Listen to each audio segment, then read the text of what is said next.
Vou convidar agora o Paulo Cocato, que é o nosso próximo convidado da noite. E ele vai falar sobre inteligência artificial, né? Ele é o head de inteligência artificial na Vivo, pessoal. Ele vai falar um pouquinho Tudo disso para bem? você. Descobrindo a carreira na tecnologia é o tema do Paulo. Ele é executivo de tecnologia e inteligência artificial com mais de 10 anos de experiência no desenvolvimento de estratégias para aprimorar a transformação digital em várias empresas do mercado. Ele possui vasta expertise adquirida por meio de consultoria, também trabalho em empresas privadas. Ele teve vários conhecimentos em soluções de inteligência artificial, de gestão de produtos digitais, gerenciamento de projetos de TI, engenharia de software e arquitetura de soluções digitais. Então vamos ter muitas perguntas aí sobre inteligência artificial para o Paulo e hoje ele é responsável por impulsionar a transformação digital na Vivo. Paulo, seja muito bem-vindo. Obrigado por estar aqui com a gente. Opa. Boa noite, tudo bem, pessoal? Consegue me ouvir bem? Perfeito, Paulo. Muito Sim, obrigado. Fica boa.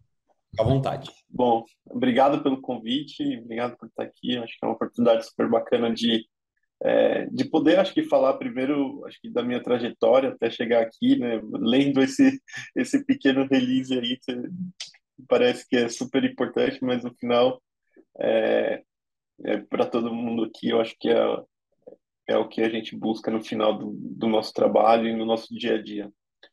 Bom, meu nome é Paulo Cocato, tenho 38 anos e sou do interior de São Paulo, de uma cidade que chama Salto.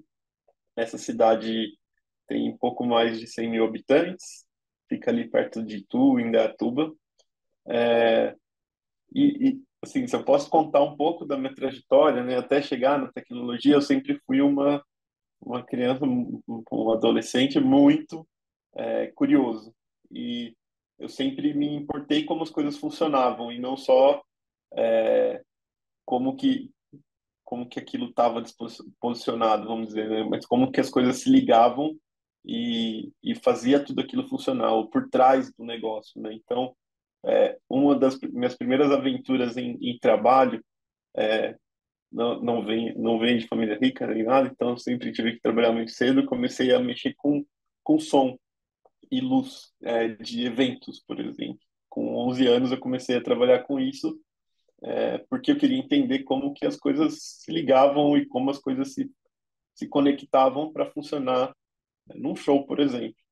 E trabalhei com isso por muito tempo, junto com a escola, até meus 24 anos, onde eu decidi fazer uma outra coisa, como funcionavam os programas de computadores, como funcionava descrever uma tela de uma aplicação, como que o computador funcionava. Então, comecei a, a entender o como montar e como desmontar um computador, como que as coisas se conectavam ali, tudo por curiosidade, tudo muito errando e aprendendo e fazendo de novo e tentando mais uma vez. E a partir daí, com esse meu trabalho em som, eu conseguia pagar a faculdade e estudar. Eu fiz uma faculdade particular lá em Salto, em ciência da computação, onde era a primeira turma dessa faculdade também, logo que abriu. E comecei a desenvolver software em uma software house. Eu consegui um estágio também, comecei como estagiário dentro dessa software house que tem até hoje lá em Itu, que é uma cidade vizinha,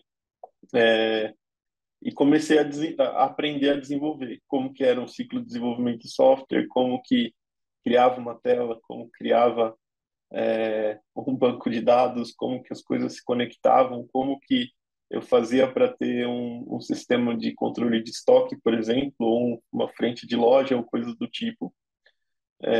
E fiquei lá nessa empresa. Depois de um ano de estágio, eu fui efetivado como desenvolvedor júnior.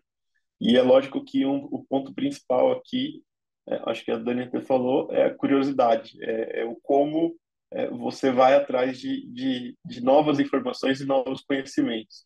Acho que ainda mais hoje com YouTube, internet, tendo grande acesso a, a quantidade de informações que você tem disponível, faz com que você possa aprender tudo hoje em dia, desde que você tenha, como a Dani também falou, né, aquele fogo, mas o brilho no olho ou também a vontade, né? Tipo, e o objetivo de conseguir ter essa trilha, né, de aprendizado, que nunca é fácil, né? É sempre difícil. Como você consegue conciliar várias coisas, principalmente trabalho, estudo, transporte e tudo mais, então nunca é fácil, mas você ter essa disciplina sempre é complexo. Bom, depois dessa trilha, eu também decidi que eu queria aprender a desenvolver aplicativos para celulares, passei por uma outra consultoria e também foi nessa linha de como que faz uma tela, como que coloca um botão, como que eu coloco uma ação nesse botão, como que eu faço para esse aplicativo poder tirar uma foto, por exemplo, ou coisa do tipo. E fui mudando de vertentes e de linguagem também de programação, porque muitas vezes na faculdade, por exemplo, você tem uma base mínima, né, ou nos cursos você tem uma base mínima de uma linguagem, e como você consegue portar isso para novas linguagens, né? Então, a lógica, né, por trás de um desenvolvimento sempre vai ser o mesmo, mas como você consegue se adaptar a novas, a novas tecnologias ou novas aplicabilidades do que você precisa desenvolver ou quer aprender a desenvolver. A partir daí, eu me encantei por inteligência artificial, muito das questões de como reconhecer imagem, como reconhecer um documento, como extrair informações desses documentos de uma maneira melhor, cada vez mais apropriada.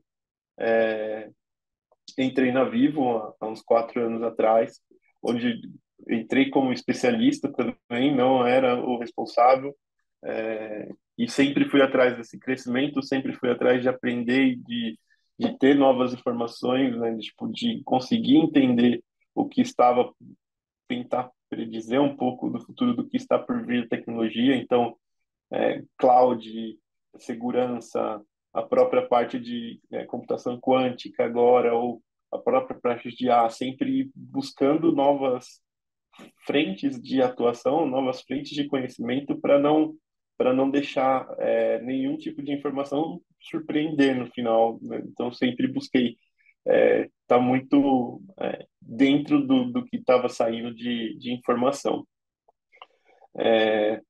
Aqui na Vivo, eu sou responsável por 34 pessoas dentro da minha área. A gente desenvolve vários tipos de aplicação para inteligência artificial.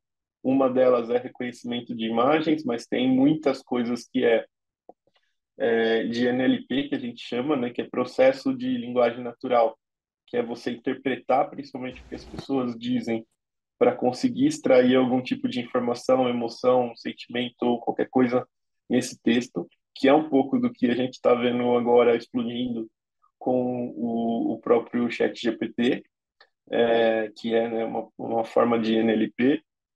Tem também outras formas, como modelos de recomendação, modelos de predição, modelos até de logística, né? De qual é a melhor rota, qual é o melhor caminho. Então, tem muita coisa que a inteligência artificial por trás que está meio que demandando o que um sistema vai fazer ou o que você recebe de informação, né? Tipo, veja as próprias redes sociais,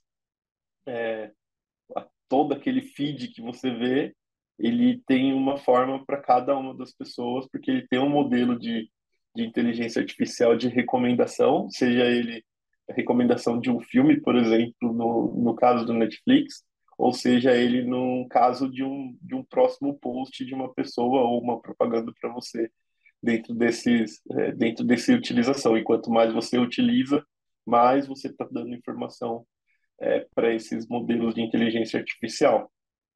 Quando a gente fala de inteligência artificial, é um campo bem vasto e grande.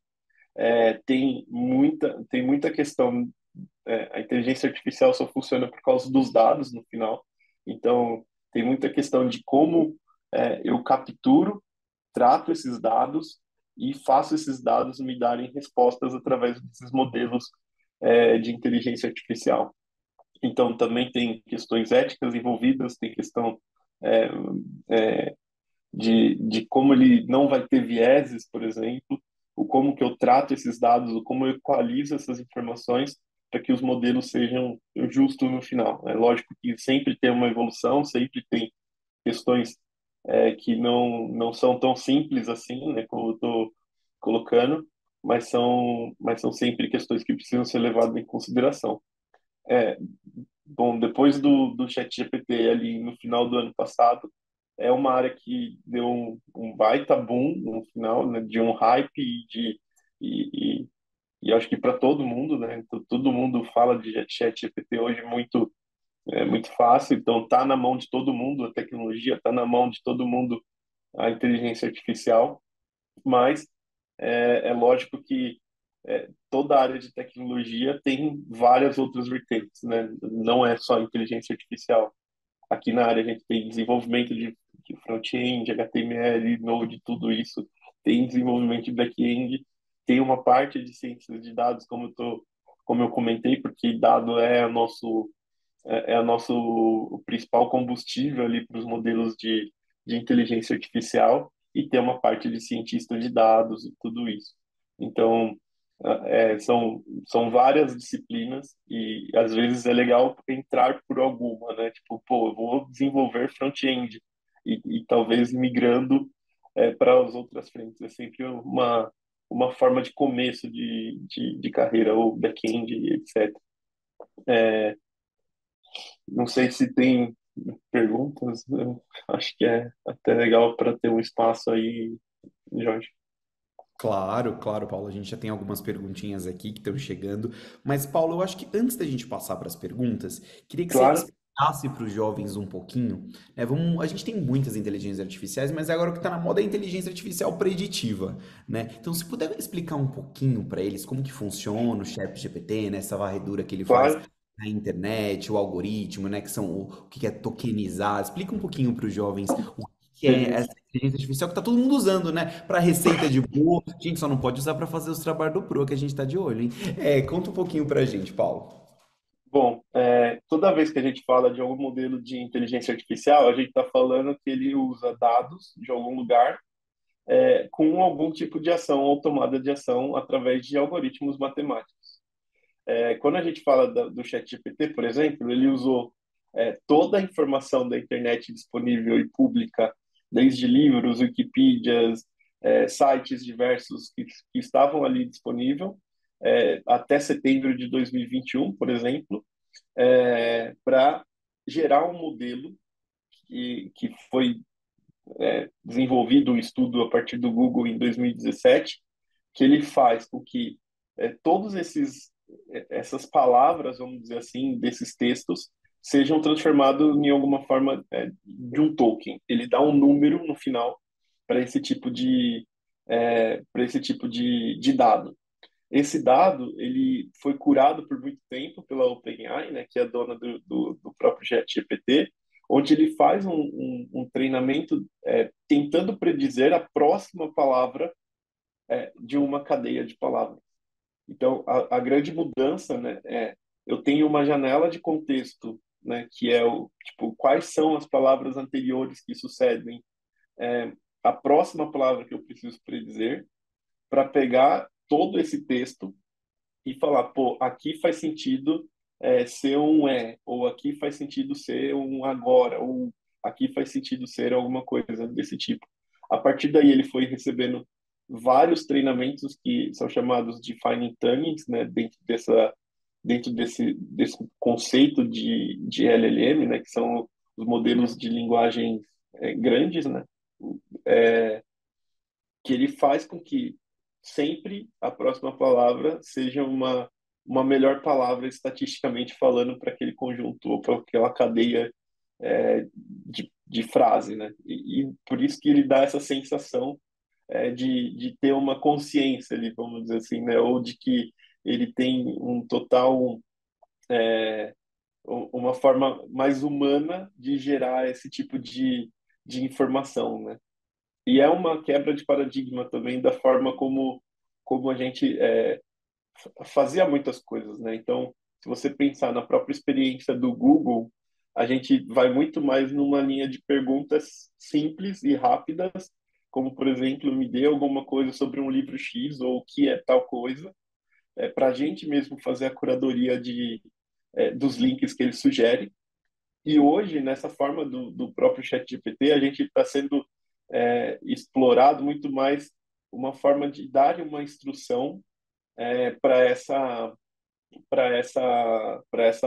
essa máquina ou para esse modelo de inteligência artificial, o que deixa de ser pergunta simples e passa a ser instruções um pouco mais complexas, né? Então, por exemplo, se eu preciso criar um post para uma rede social, ou se eu preciso criar uma mensagem para alguma coisa, eu preciso ser muito mais explícito em todas essas informações que eu quero que o modelo de inteligência artificial tome como verdade, né? Então, por exemplo, crie um post para a rede social X, eu preciso especificar essa rede social, como o título YZ para atingir tal tipo de pessoas, com a linguagem mais formal possível, ou para explicar para uma pessoa totalmente leiga em tecnologia.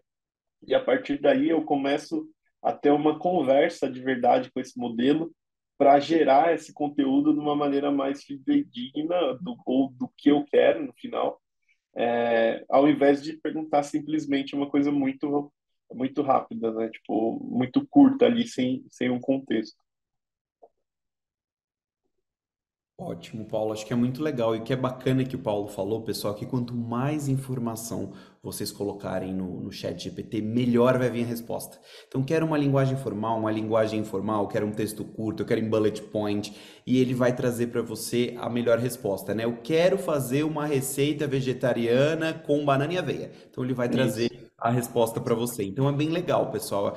Vale a pena vocês explorarem um pouquinho no dia a dia. Eu acho que também como brainstorming, né, Paulo? Quando a gente tá fazendo um brainstorm, tá ali sozinho, vai daqui a pouco chegar o Demo Day, quer ter uma ideia legal, então pode ir ali jogando no total. chat GPT, ele vai trazendo informações e aí vira um brainstorming mesmo, um chuvisco de ideias, né, Paulo? Tem algumas É, perguntas aqui. O pessoal quer saber muito aí como que você faz para criar uma inteligência artificial, como que é, o Rodrigo Lima perguntou como que é possível criar uma inteligência artificial do zero, como que vocês usam a inteligência artificial na Vivo, então se você puder contar um pouquinho pra gente.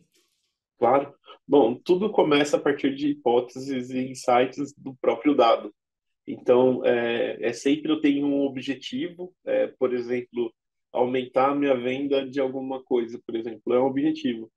E a partir do cruzamento desses dados, eu consigo entender é, é, qual tipo de combinação entre diversos dados, né? Entre os diversos dados que eu tenho dado o tempo inteiro. Imagina que telecom está no meio de toda a troca de informação entre tudo, né?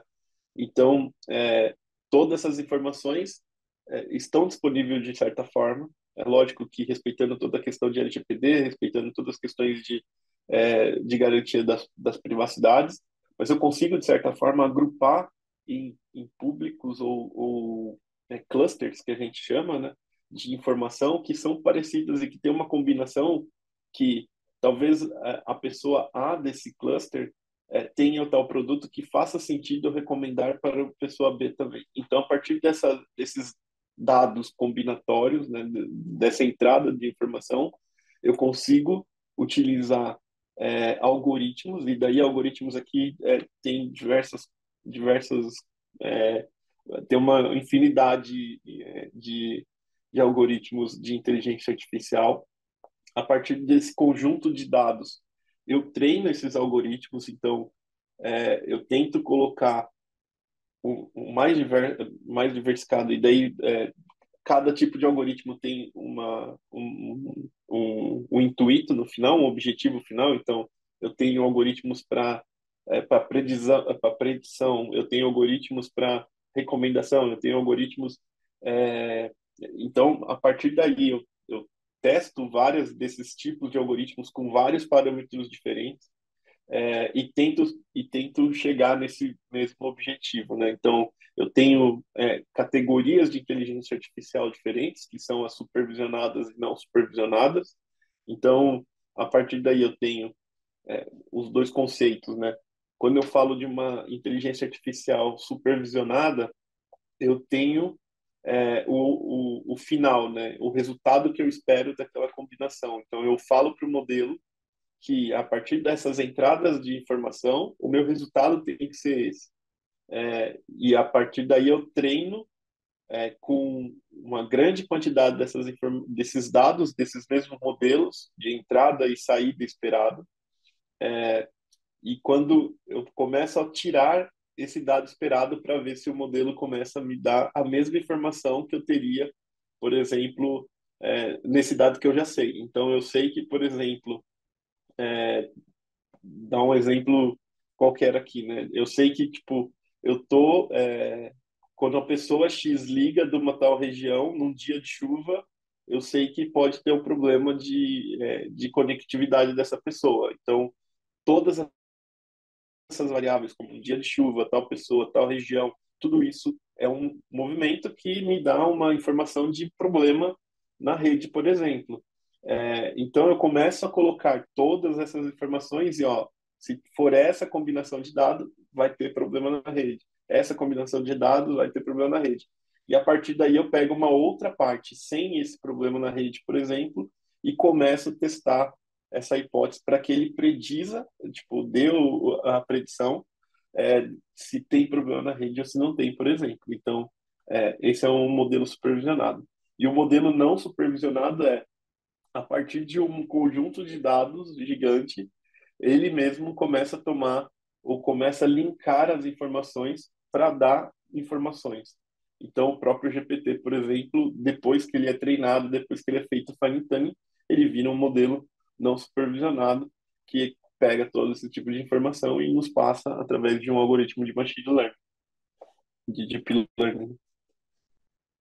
Nossa, gente, essa explicação aí foi demais, né? E saber que a inteligência artificial tá no nosso dia a dia. Quando a gente pede um Uber, quando a gente pede. Como que o iFood sabe que a pizza vai chegar em 45 minutos? Por quê? Porque foram muitas pizzas que chegaram erradas. Lembra no começo do iFood, gente? Era uma tristeza.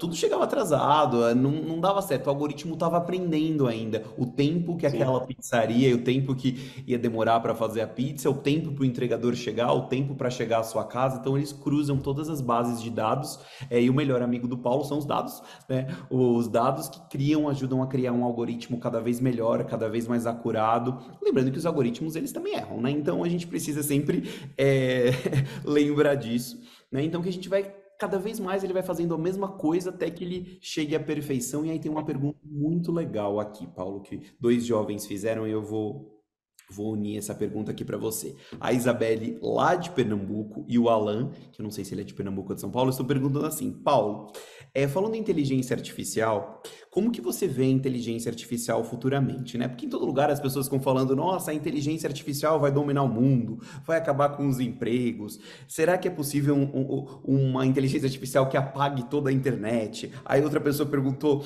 é o Rodrigo Lima: você acha que vai ter uma inteligência artificial com consciência? Gente, a criatividade humana não vai ser substituída pela inteligência artificial. Mas o Paulo vai falar um pouquinho pra gente. Paulo, a inteligência artificial vai acabar com o mundo? Não vai ter mais emprego? Como é que vai ser? bom, aqui é tudo de novo, são hipóteses que a gente tem de informação hoje, óbvio, e assim, também tem um pouco da minha opinião pessoal mesmo sobre o tema. Eu acho que tem a questão da criatividade, como você colocou, tem uma questão de pensamento crítico também, que eu acho que é muito difícil você ter isso, e ligações de várias áreas diferentes, né? A tecnologia sempre vai ser pautada no final por zero e um, né? E o humano, se você for pensar nas suas conexões e nos seus tratamentos de todas as espécies, né? Seja no pessoal, seja nas questões de desenvolvimento ou na tomada de decisão, tem o 0,5 ali, né? Que tipo tem as questões é, da inteligência humana mesmo, né? Que eu acho que são não consegue talvez chegar nessa síntese. Então, eu acho que a inteligência artificial está muito mais para nos ajudar, está muito mais como um copiloto nosso do dia a dia, muito mais como um auxílio mesmo em todas as nossas interações que a gente tem com tudo, e daí eu acho que passa muito para isso, né? Tipo, os próprios aplicativos aí de delivery, como você falou, é, eu sei cada vez mais ter muito mais essas Siris, Alexas, etc., funcionando de uma maneira muito mais proativa até, com informações que eu cedo para ela através dessa inteligência artificial, do que, de fato, é, tomar posse desse trabalho ou coisas do tipo. Eu acho que não acho que tem uma revolução dos robôs, vamos dizer assim, tão catastrófico assim. Eu sou mais do pensamento positivista que, meu, a inteligência está aí para nos ajudar, para a gente ser mais eficiente e conseguir fazer muito mais com muito menos no final. Isso mesmo, pessoal. A inteligência artificial ela não vai substituir a gente, tá? Fiquem tranquilos, foi a gente que criou, nenhuma máquina ainda substitui o homem, né, Paulo? Elas vão facilitar o nosso dia a dia, elas vão trazer respostas, vão funcionar como copiloto, como o Paulo falou, mas a gente não vai ser substituído, então todo mundo fica tranquilo, tá bom? Ela não vai substituir os programadores, fiquem tranquilos. Pessoal, o Paulo tem uma pergunta aqui que eu também achei bem legal. Como que você faz para estruturar a sua carreira, né? O Gabriel Vitor de Pernambuco perguntando como que a gente estrutura uma carreira na área de inteligência artificial, se tem muitas vagas de emprego, o que que o profissional precisa fazer para poder ingressar nessa área e se dar muito bem. Conta um pouquinho para a gente. Toda empresa está procurando, né, um profissional de inteligência artificial. Eu acho que vaga e oportunidade nessa área é gigantesca, né? Então, assim, de novo, tipo, tá no super hype, né? Depois do chat GPT, eu acho que deu uma baita de uma esquentada em todo esse tema, né? E simplificou até você explicar o que é uma inteligência artificial, acho que facilitou porque colocou isso na mão de todo mundo. Eu acho que, assim, estruturando a carreira para inteligência artificial, de fato, acho que tem vários campos. Então, assim, é legal também, quando a gente fala de tecnologia, lembrar que talvez nem tudo você vai precisar fazer do começo ao fim, né? Eu tenho várias etapas de um processo de inteligência artificial que começa desde o cientista de dados, desde o engenheiro de dados, passa pelo próprio machine learning engineer, depois vem disso para um desenvolvimento para colocar isso ou embarcar isso em uma aplicação que pode ser um site, pode ser um aplicativo de celular, pode ser várias questões. E eu acho que e tem a hospedagem disso tudo, por exemplo, em cloud, que é infra disso tudo, tem uma parte de segurança que governa tudo isso ainda. Então, assim, a tecnologia, de certa forma, tá meio interligada no final e tem espaço para todo mundo. Então, tipo, eu é, acho que para inteligência artificial tem que pensar muito. Pô, eu gosto muito mais da parte de algoritmo do negócio, né? Eu quero ser mais um cientista de dados, explorar a hipótese e ter muito mais uma ideia de matemática e estatística. Ou eu gosto de ver um modelo de inteligência artificial mais aplicado à prática. Então, tipo, eu colocar um modelo, chamando esse modelo através de uma API ou através de um front-end. Então, acho que tem essas oportunidades e eu acho que passam por todas elas, assim, sabe? Eu acho que estruturar, eu acho que é legal. Todo mundo tem em mente o como que eu consigo no final gerar resultado através dessa aplicação, que pode ter uma inteligência artificial super robusta, como é o caso do Uber, como é o caso do iFood, para as questões que a gente está falando, como pode ser muito mais uma questão é, mais básica, né? De um modelo muito mais simples, de um modelo de eu poder subir um documento, por exemplo, e ele conseguir extrair informação, mas desde que isso gere resultado. No final, acho que tudo se complementa, assim. Então, eu acho que tem uma parte muito grande de como que eu explico os dados no final também. Então, é, ter o storytelling ali, né? Contar a história através dos dados, conseguir linkar esses dados com algum tipo de informação, insight. Então, a partir daí que a inteligência artificial nasce, sabe?